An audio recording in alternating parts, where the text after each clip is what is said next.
Baik, hari ini saya bersama dengan Bapak Eri Pradana. Bapak Eri Pradana adalah guru saya. Bapak boleh menyapa terlebih dahulu perkenalan. Ya, terima kasih Mas Davi. Halo semuanya, selamat malam, semoga sehat dan sukses selalu. Ya, hari ini saya akan membahas tentang tips-tips kuliah, tips-tips menjadi mahasiswa baru atau sebutannya maba.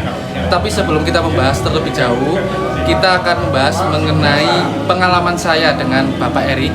Dulu saya waktu SMA sering dibantu Pak Erik waktu lomba, sering didampingi lomba penulisan, lomba sejarah, kemudian banyak sekali pengalaman-pengalaman yang sangat memorable sampai sekarang Pak ya. Jadi perkembangan saya di SMA itu banyak didampingi oleh Bapak Erik.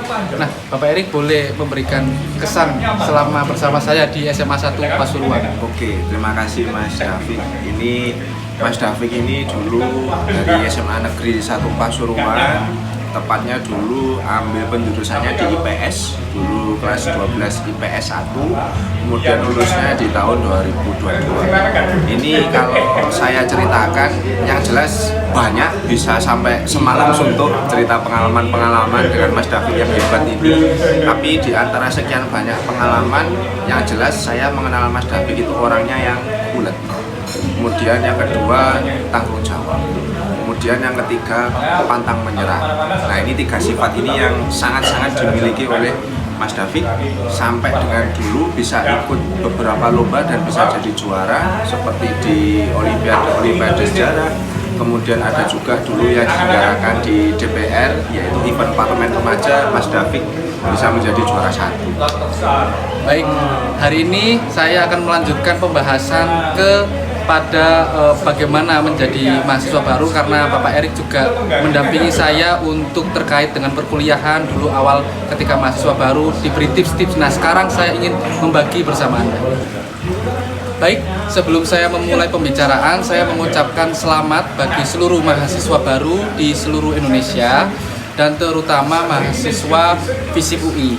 Nah, saya ingin membagikan tips dan triks bagaimana menjadi mahasiswa baru, karena banyak sekali pertanyaan, bagaimana menjadi mahasiswa baru, apa yang harus dicari, apakah lomba, apakah kepanitiaan, apakah organisasi. Nah, saya ingin bertanya kepada Bapak Erik, sarannya bagaimana, apa yang harus dicari di kira-kira waktu maba. Terima kasih Mas David atas pertanyaannya. Terkait pertanyaan yang tadi, mungkin saya mencoba menggali dari segi, saya dulu juga pernah jadi mahasiswa era 2014 sampai dengan 2018 ya, tadi mungkin sekitar 7 tahun yang lalu lulus. Kalau saya dulu tepatnya di Universitas Negeri Malang. Terkait dengan tips dan trik untuk mahasiswa baru, yang jelas perlu adik-adik pahami yang namanya status mahasiswa. Di situ ada kata maha, kemudian ada kata siswa. Maha itu adalah level yang tertinggi, dan tidak semua orang sampai dengan sekarang di Indonesia ini bisa mempredikatkan diri sebagai statusnya adalah mahasiswa. Oleh karena itu sangat-sangat kiranya bersyukur bagi yang kiranya bisa menyandang status mahasiswa, dan rasa syukur itu bisa kita realisasikan, bisa kita praktekkan saat kita menjadi mahasiswa baru. Saran saya adalah harus pandai mengelola waktu. Nah, kenapa kok saya bilang pandai mengelola waktu? Karena yang jelas waktu kuliah itu beda dengan waktu SMA ataupun SMP. Jadi waktunya yang di kelas kalau dibanding dengan masa SMA itu sangat sedikit, karena lebih banyaknya nanti eksplor di luar. Oleh karena itu harus pintar-pintar untuk mengolah waktu. Mengolah waktunya yang bagaimana? Yang kedua adalah cari relasi yang positif. Cari relasi yang positif. Ingat, di antara sekian pasti ada yang teman yang mungkin ini bisa menjadi teman yang positif, tapi juga bisa menjadi teman yang negatif atau parasit bahasanya gitu. Oleh karena itu cari relasi sebanyak mungkin tapi yang positif. Kemudian yang ketiga, selain cari relasi, saya harap juga bisa mengeksplor dirinya sendiri. Yang suka pinter nulis, ada pasti medianya di kampus. Yang suka organisasi juga pasti ada. Kemudian yang suka ikut lomba pasti juga ada medianya di kampus, sesuai dengan bakatnya dan minatnya masing-masing. Tapi perlu saya garis bawahi, kalau bisa sebisa mungkin selain dengan kemampuan keilmuan yang dimiliki, kita juga harus bisa berorganisasi. Kenapa bisa berorganisasi? Nanti manfaatnya itu saat nanti ketika kita lulus dari kampus, kita punya relasi, kita punya kenalan, di mana kenalan atau relasi ini bisa membantu kita saat nantinya kita lulus. Seperti itu. Mau ikut lomba? Boleh, sangat boleh. Syukur-syukur malah tim saya bisa dapat beasiswa. Beasiswa misalkan entah ikut lomba kemana gitu, sertifikatnya dipakai, bisa diajukan ke kampus atau fakultas biar bisa dapat beasiswa. Jadi yang pertama bagi waktu. Kemudian yang kedua relasinya diperbanyak, relasi yang positif pastinya ya, relasi yang positif. Terus yang ketiga adalah mengeksplor diri. Mengeksplor dirinya bagaimana? Berimbang antara keilmuannya, IPK-nya nggak ada masalah, nggak ada yang sampai ibaratnya SKS-nya harus terulang di semester yang berikutnya, organisasi juga jalan untuk sebagai kita relasi, syukur-syukur bisa ikut lomba, biar kita juga bisa tahu, mengkompetisikan diri kita, sejauh mana kemampuan kita, begitu.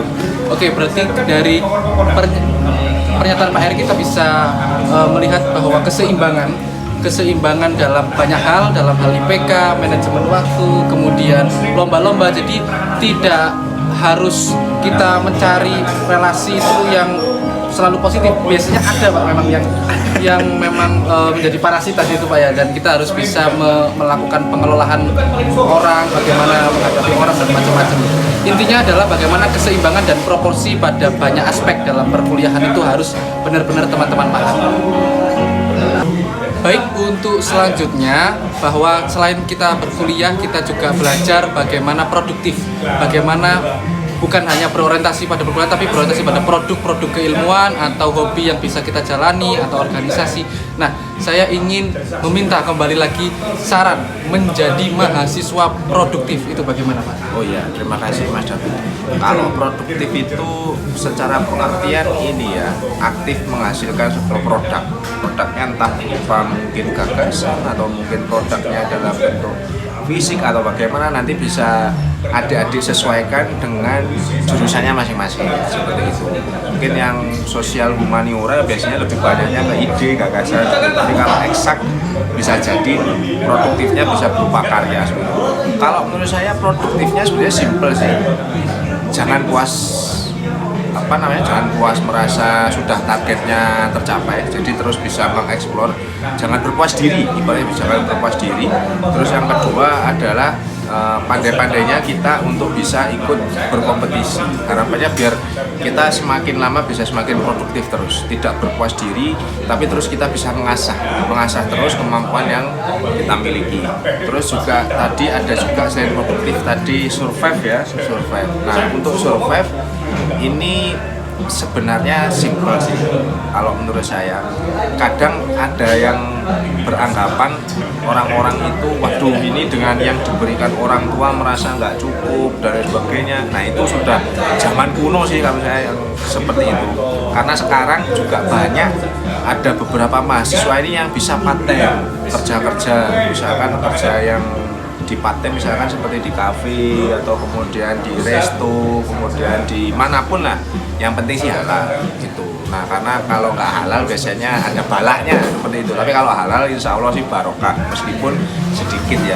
Untuk bisa survive yang jelas kita harus juga bisa pandai mengatur pengeluarannya. Ingat, ada pepatah yang mengatakan uangnya sebenarnya cukup, tapi yang membuat tidak cukup adalah gaya hidup. Nah, itu yang perlu diperhatikan. Ingat, gaya hidup. Caranya biar survive bagaimana? Gaya hidupnya kita sesuaikan dengan standarnya kita. Nggak usah terlalu memaksakan diri. Biasanya ikut sama teman-temannya yang kemana gitu, pengen tampil mewah, kita memaksakan diri, nggak usah. Kita cukup sederhana aja, karena niatnya, nawaitunya dari awal untuk kuliah itu adalah belajar gitu. Jadi untuk survive, kata kuncinya sebenarnya itu sih, jangan terlalu mengikuti tren atau gaya hidup yang akhirnya memaksa kita untuk tampil habis-habisan, memaksa, tapi diri kita sendiri tidak bisa mengikuti hal tersebut. Itu. Baik Bapak, biasanya selain untuk survive ini, karena memang tekanan daripada pekerjaan yang harus dikerjakan, kemudian ada pergaulan, bagaimana Pak kiranya survive dalam hal mental? Maksudnya manajemen mengelola stres gitu, biar tetap dalam tanda kutip waras dalam perkuliahan, Pak. Oke, terima kasih. Kalau biar bisa waras, sebenarnya kembali lagi ke yang awal tadi, cari circle-nya yang positif. Kalau circle-nya positif, kita ada masalah, kita bisa share ke teman-teman. Biasanya teman-teman yang baik ini kita ada solusinya. Biasanya, oh ternyata dari masalah yang tadi saya ada usul atau saran dari teman-teman seperti ini. Biasanya memang kalau kita stres itu kita sudah ada lega itu apabila kita sudah meluangkan unek-unek kita. Itu biasanya sudah membuat kita itu lega karena unek-unek kita sudah tersampaikan. Beda cerita kalau misalkan ada temannya yang parasit, kita tetap bergabung di dalamnya, kita ada masalah, bisa jadi memperburuk keadaan, memanfaatkan kondisi yang lemah pada diri kita. Jadi saran saya kembali ke yang awal tadi, cari lingkungan yang positif. Itu sebenarnya ya salah satunya ya itu mengelola manajemen stres kita bisa teratasi. Terus juga sebenarnya kalau di religi, kalau misalkan ada stres seperti itu sih biasanya sih ibadah sholat biasanya. Itu sih sangat-sangat memberikan waktu kita komunikasi kepada Tuhan, kita bisa curhat kepada Tuhan. Itu unek-uneknya kita bisa keluarkan semuanya, itu juga bisa membuat kita lega. Baik, berarti pertama kita harus memilih pergaulan dengan sangat baik, karena pergaulan itu yang akan menentukan bagaimana kita di akademik dan juga secara tadi Pak ya, mental. Kalau misalnya buruk ya makin memperburuk keadaan. Tapi juga ada aspek lain, misalnya kalau teman-teman bisa beribadah itu karena akan membuat tenang hati, karena akan membuat tadi mengeluarkan unek-unek. Nah, kita sampai pada kesimpulan dari penjelasan singkat kita yang penuh manfaat. Terima kasih Pak Erik. Nanti kita akan simpulkan bagaimana menjadi maba yang produktif, yang survive, dan bagaimana menciptakan lingkungan yang positif. Baik, sampailah kita pada akhir diskusi pada malam hari ini tentang mahasiswa baru. Bapak Erik mohon menyampaikan kesimpulan dan juga pesan-pesan buat mahasiswa baru, ribuan mahasiswa baru di seluruh Indonesia. Terima kasih Mas David. Sebelumnya saya pribadi mengucapkan selamat menempuh hidup baru kepada adik-adik yang sudah menyandang status mahasiswa. Ingat, kata mahasiswa itu sakral, karena tidak semua orang bisa menyandang status tersebut. Untuk terkait kesimpulan dan pesannya, saya rasa setiap zaman punya tantangannya sendiri-sendiri. Kebetulan kalau saya pribadi ini kan guru sejarah. Kalau di zaman pergerakan nasional dulu, mahasiswanya tantangannya seperti itu. Kemudian kalau di Orde Lama, tantangannya ya beda. Kemudian kalau yang di Orde Baru, tantangannya juga beda. Kalau yang sekarang, menurut saya tantangannya adalah kita sambut menyongsong yang namanya generasi Indonesia emas di tahun 2045. Apakah kita menjadi generasi emas atau generasi cemas? Itu nanti yang menjawab adalah waktu. Saya harap saya berpesan kepada adik-adik untuk bisa belajar dengan baik, berorganisasi dengan baik, berkompetisi dengan baik untuk menyongsong generasi Indonesia Emas 2045. Semoga itu bisa terwujud karena itu harapan kita semua, harapan bangsa.